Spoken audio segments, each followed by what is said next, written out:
and it's one of those clickbait terms in golf, rotation, rotation, rotation. Yeah. Now, a player from that position who just turns, Yeah. they're going to miss it. They're going to shank it. Welcome back to the channel, guys. Kerrod here on the range today at Shrewsbury Golf Club in the UK. Standing next to me, one of my good friends, Trey Niven. Trey is a top 50 coach in the UK. Trey, thanks for coming along. Pleasure.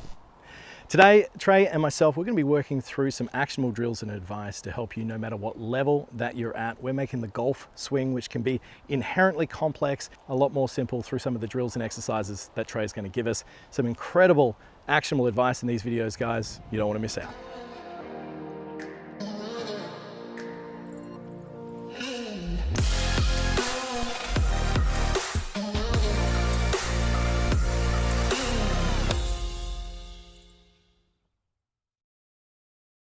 So this is one of those super common examples, right, where you see players, and this guy is a brand new golfer, right? Mm-hmm. And if we were to draw a reference line, let's say from the ankle up, what we would generally see with a professional golfer, we'll do the same thing over here on the right hand side just as a reference. We'll go the back of the ankle and the front of the ankle. And what we would generally see with the majority of PGA professionals, right, the guys that are playing out on tour, they do this day to day for a living, is at the top of the swing, the end of the grip would tend to fall somewhere in a vertical window above their ankle. Mm-hmm. Right? And this is what we call depth. Let's call it more of like an around swing as such. And we see with a lot of amateur golfers that they would tend to fall on the side in which the end of the grip wouldn't. So we can see that the end of the grip over here, for this gentleman that you were giving a lesson to the other day, right? You can see that the end of his grip is too far out towards the ball line. So he's not getting enough depth at the top of his swing. Yep. Now, this guy is a brand new golfer. He doesn't even really have the concept of what a golf swing motion should look like. And if we're breaking it down to a real simplistic baseline level, building concepts with brand new golfers is super important, isn't it? Right? Definitely. Because we can give them all the technical information in the world. We could show them this. We could show them that, okay, the majority of PGA pros, they're over there on the right hand side. You yourself, you're up here. Now get yourself in this position. But really at the end of the day, if this player doesn't even understand why he needs to get that aroundness to his swing, doesn't know any different. It just falls on deaf ears, right? Yeah. It really, really does. So through the education of this player, and you got some incredible results straight off the bat, and used a very simple drill, which we're going to show the guys in a second of how you went about it. And it wasn't so much about changing everything. Mm-hmm. Like this guy just goes out, he plays that social golf with his buddies once in a while. Yeah. And he doesn't need to become a perfect golfer. He just wants to hit it a little bit better. Mm-hmm. And we can almost categorize players into two areas, right? Players that pull and slice and players that push and hook, mm-hmm. right? And generally, they're either coming over the top and across the ball, which mm-hmm. we see with the general slicing pattern, or too much from the inside, right? And they get these big sweeping hooks as such. And this player here, he was struggling with the former, right? Mm-hmm. He's getting to the top, the handle's too far out over the ball line, and then from this position here, he's just bringing this thing down straight mm-hmm. like a lightning rod, as you can see over here on the left-hand side. Mm-hmm.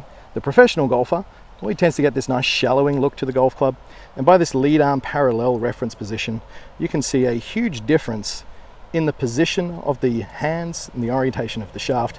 And really over here on the right hand side, that's an excellent example of what we would see with a very proficient player, right? Sure, they've got their nuances, but that's what we'd look for. Mm-hmm. So what I want you to do, mate, we're going to talk about the ins and outs of getting a little bit more aroundness to our swing, mm-hmm. right? So first of all, as an example of what he was doing, what I want you to do is I'm going to get myself to the top of my swing position here, and we're going to recreate where this player was. He was up here, wasn't he? Yeah, so his hand's very close to his headline from there. Yeah, absolutely. Yeah. And from this position, you had a conversation with him, you said, okay, so what do you think a golf swing involves, right? Yeah. And he hadn't really played too many of the sports relative to golf mm-hmm. in which he was swinging a golf club or a bat or whatever it was around mm-hmm. his body, right? And we saw that the pitch of his handle went up.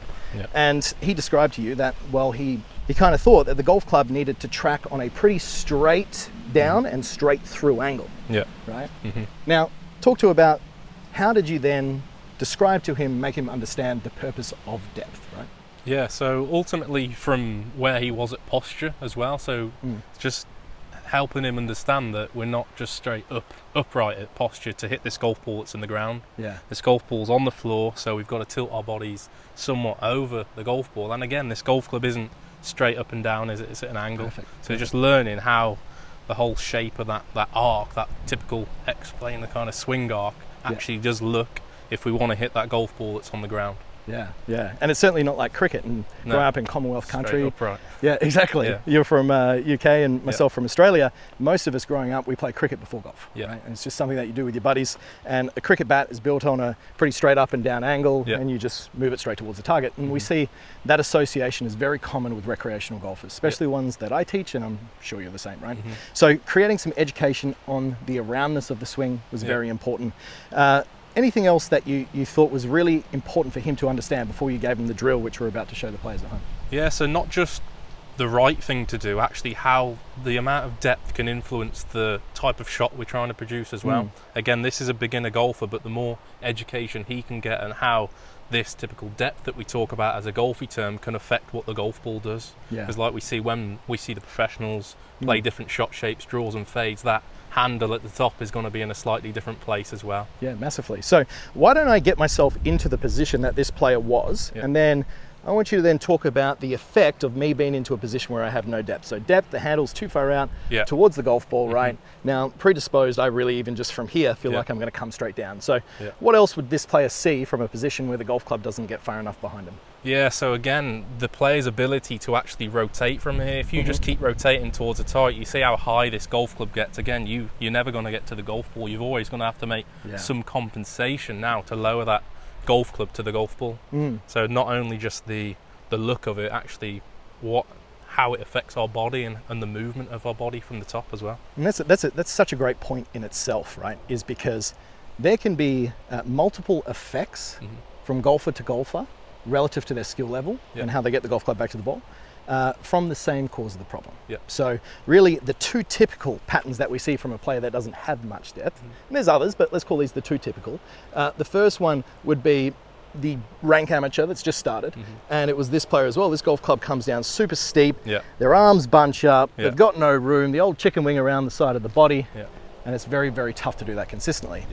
We do see better players, however, they can have their hand path in this position here. Let's say they don't have much depth, and they tend to do this, don't they, Trey? They tend to get a little bit of right side bend, side down, and they actually shallow out the delivery of the golf club, and a lot of players can make that work. So they learn how to hit the ball from that position, don't they? Yeah. And it's very interesting that we then get this conversation with a lot of amateur golfers, and they would look at a professional and they go, oh, that pro's hands are out there.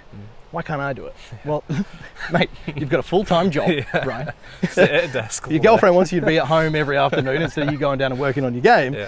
So we need to figure out a way for you to get club on ball in a consistent fashion where you're rocking up on a Saturday morning with no practice, maybe a bit dusty after some beers, so you can go out and actually execute it, right? And the thing I love about this whole conversation, this lesson, is this guy, you met this golfer on his level. You understood his expectations, right? And his current level of where he was and what he wanted to achieve. You didn't throw the whole toolbox of complex terms, trying to get him all out of sort of positions to try and match a professional. You just detailed to him that a golf club, as you were describing before, is built on a certain angle, right? It's not built straight up and down.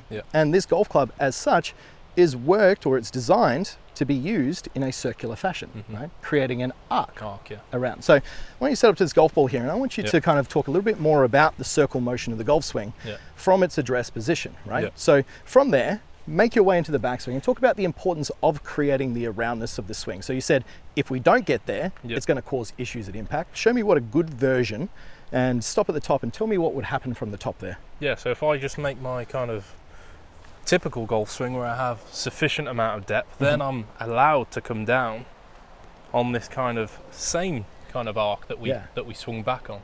If we come off that arc in that upright manner, then again I'm always either going to try and move it back to it, or without the education I'm just going to do what the example that we see. Allowing myself to have enough depth at the top of the golf swing is then going to aid what my body wants to do, which is actually rotate the other way. So having the right amount of depth, or for my build and my body, is going to also have that positive effect on what I can do with the rotation element on the way down as well. Huge. And this is where we see amateur golfers get caught up in trying to treat the effects, not the cause, right? For example, they might film their swing. They might get this look that their body's bunched up, their arms are coming towards their body, they're standing up, they're really not rotating through the ball. And it's one of those clickbait terms in golf, rotation, rotation, rotation. Now, a player from that position who just turns, they're going to miss it. They're going to shank it, Yeah. right? And this guy that you were talking about, he actually shanked some because he was under the impression from an Instagram tip that he saw that he needed to probably rotate a little bit more, right? Hands get thrown out, makes it really tough from there. Makes it worse, doesn't it? Oh, yeah, absolutely. And when you described it to this player and you said, all you literally need to do, right, is get some more aroundness to their swing. Yeah. So I'm going to jump in here. Let's get that training aid out. Let's show what we did with this player. Little tool stick again on the angle, the typical angle that if you just take your setup there for me, Kerrod. So pretty typical angle of the same angle that you set up on there with the shaft. And actually, even better, you can make this a little bit longer. Extend it, yeah, perfect. Because we see a lot of players, they might use noodles and that sort of thing, and they're simply too short or in the wrong orientation, right? And that's a huge part of making sure that when you are working on a drill or an exercise, you're actually doing it in the correct fashion. Yes. Without a doubt, right? So there's no point in having your stick on the wrong angle. For you guys at home, it's about a 60-degree angle, right? Okay, so 45 would kind of be around where your driver is. An iron as a base reference for a 7-iron is around 60 degrees. Okay, so a little bit more than 45. Essentially, the easiest way to set something up like this, guys, is just simply just set up two, imagining if there was a ball down on the ground, I've got an 8-iron here. Close enough is good enough. Don't get too caught up on it. Now, from here, okay, this guy is a brand new golfer. We don't need to be going at full speed, do we? No. Because there's a good chance, first time that he sets up to it, he's just going to bang, bang, snap the shaft, snap this club. It's happened to me a couple of times, actually. Exactly. Stick's gone, new sticks. So let's talk a little bit more about, now we've set up the stick, what did you work through and what did you kind of tell this golfer to do from this position? So I'll set up to it. Yeah, so initially, first thing I'm going to do, I'm just going to take this golf ball away because this player needs to firstly learn the right and wrong, so the move that we want to encourage compared to the move that we kind of see in the video before. So from setup here to an imaginary golf ball, I'm just going to take this player up to the top in how he thinks he wants to avoid that stick, so all the way up to the top. Good. And then as he starts the downswing now, he's just going to make eye contact with that stick and just have a look where it is. So he's making some reference where it is, and now he's just going to bring that golf club down to where, again, he feels like he's going to avoid that stick, and then he might just take the club through there. Again, this is at a slow, reduced speed, so he can learn it and understand where he needs to be.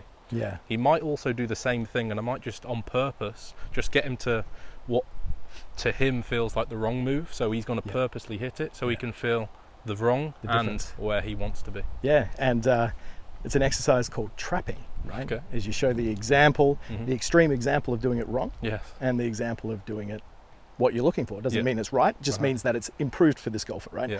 So let's say this player generally would go too high up, he would miss the stick and then he would come down in this direction. Simply just get him to feel more aroundness at a slow speed, and it doesn't matter if it's exaggerated. We're here to change the pattern. If you try and be too precise with these golfers, well then there's a very good chance they're actually not going to move the needle enough to make changes, and they'll be back in 2-3 weeks saying, oh, I feel like I'm getting enough depth. You chuck it on camera, all of a sudden it's out there somewhere. Right? So it's overdone. Yeah. So we need to exaggerate. We need to exaggerate. So we've had a couple of dry drills, practice swings. Now let's put a ball in front. What are we doing from here, mate? Yeah, so initially I'm going to take him up to the top again, and I'm just going to get him to kind of map it out again originally from where he was doing the dry practice swing, just so he gets a feel for it before he comes to make contact. And initially I'm going to get him to half the speed, maybe even quarter the speed, because as soon as we have an object in the way, he's going to try and put the speed on. He's going to get very close to the stick. So maybe going to give him a 50-yard kind of chip swing with it initially. And would we do abbreviated swings or full swings at a slow speed? Yeah, so you can use the combination of both. Players are going to learn differently with both methods. Again, you've got to interpret that individual. What do they... And again, bit of trial and error as well. You might do some abbreviated swings where up to the top, halfway down, and then hitting it, so they're getting some contact with the ball. And then if they can do that, then they can work to a full swing at a reduced speed and build off it. Okay, great. So how about for me, we just start off and we do a couple of little rehearsals. We're going to go to lead arm parallel as a reference, right? So I'm going to go slow back to lead arm parallel. I'm going to map it out exactly how Trey said. I think that's a great way to think about it. Mapping it out, visually seeing it going under, match the feel with the reel. If you've got a camera or something set up, guys, absolutely use that as well. Incredibly important to see feedback so you can see the difference, okay? Because it's going to feel exaggerated if you're someone who doesn't have this motion that we're working on here. So from that position, lead arm parallel, a few small swings coming through, and then you just instruct them to go forward and clip Yeah, it. if they start to feel comfortable, I can visually see that club working in a different way, then I'm going to allow them to go to that ball then and attempt it.